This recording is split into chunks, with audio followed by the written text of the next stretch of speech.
At 5:29 a.m. in the New Mexico desert, a plutonium sphere wrapped in conventional explosives detonated. With the force of 22,000 tons of TNT, a blinding flash turned night into noon, and a mushroom cloud rose 7 miles into the atmosphere. The fireball expanded hotter than the sun, melting the desert floor and transforming the sand into a crater of fused green radioactive glass. Watching from a bunker, physicist J. Robert Oppenheimer recalled a line from the Bhagavad Gita: "Now I am become death, the destroyer of worlds." Humanity had crossed a distinct threshold. We possessed the power to annihilate our own species entirely in a single afternoon. Yet, as Albert Einstein observed, we learned how to split the atom, but the thinking that created the bomb remained exactly the same. Science achieved the capacity to unmake the physical world, but we did not learn wisdom. Splitting the atom was a masterpiece of physics, but it left us in a state of arrested development, possessing the power to unmake the world without the civilizational maturity to ensure we wouldn't. There is no denying the raw effectiveness of the scientific method. By strictly isolating variables and insisting on observable evidence, we decoded the DNA double helix and scaled molecular medicine. The process reliably tests and manipulates physical reality. But consider a doctor's office. A clinician asks a suffering patient to rate their pain from 1 to 10. The patient hesitates. Picking a single digit feels dishonest, because a solitary number excludes the grief, the fear, the exhaustion, and the isolation they are actually experiencing.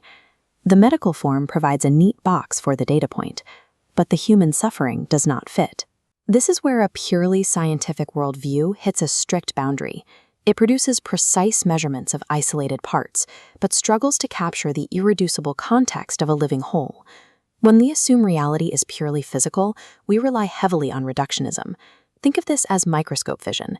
It is incredibly valuable for observing cellular details and bounded mechanisms, but it fails as the primary tool for navigating an interconnected forest. Apply this narrow metric to complex living systems like industrial agriculture, and the flaws become obvious. We optimize heavily for a single output, maximum yield. We get massive crops, but the process destabilizes the soil microbiomes, pollinators, and water cycles that the entire system actually depends on to survive. Focusing strictly on isolated parts also fractures our collective intelligence.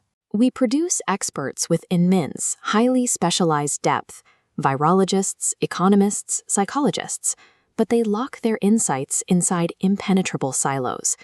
The institutions reward narrow specialization and penalize broad integration. When a civilization relies on fragmented specialists to solve massive, multi-scale problems, it loses the ability to synthesize.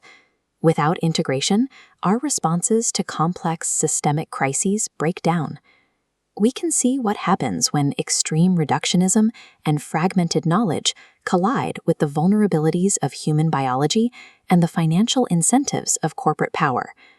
During the buildup of the opioid epidemic, the medical industry successfully argued that the vast, complex human experience of pain could be reduced to a clinical metric, that single number on a chart.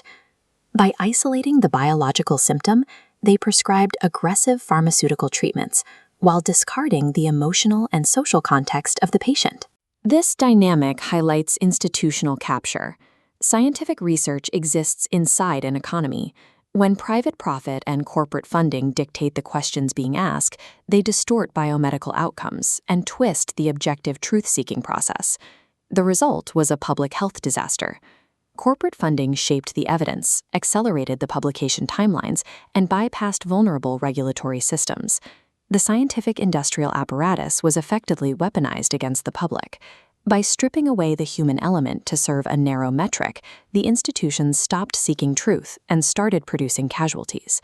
This is what happens when technical mastery operates without an ethical anchor.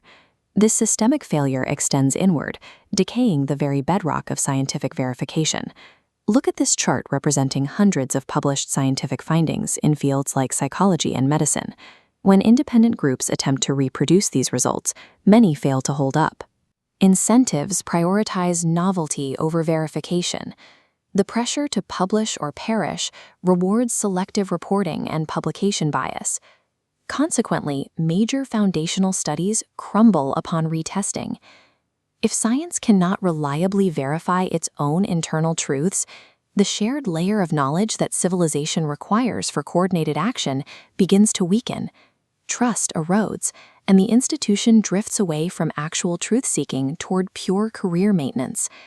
The scientific method itself remains humanity's most reliable way to generate cumulative knowledge. The crisis is not the method failing. The crisis is that we allowed an effective tool for measuring isolated parts to become our dominant philosophy for understanding the whole. Science systematically brackets the observer. It provides the absolute what and how of the physical universe, but it exiles the why and for what. We gain leverage over reality, but we lose the shared guidance that dictates what that leverage should serve. Think of science as a precise instrument panel inside a burning house. It can accurately measure the heat of the flames, calculate the rate of the fire's spread, and project exactly when the roof will collapse. But it cannot, by itself, tell us what to protect, who to save, or what kind of house is worth rebuilding.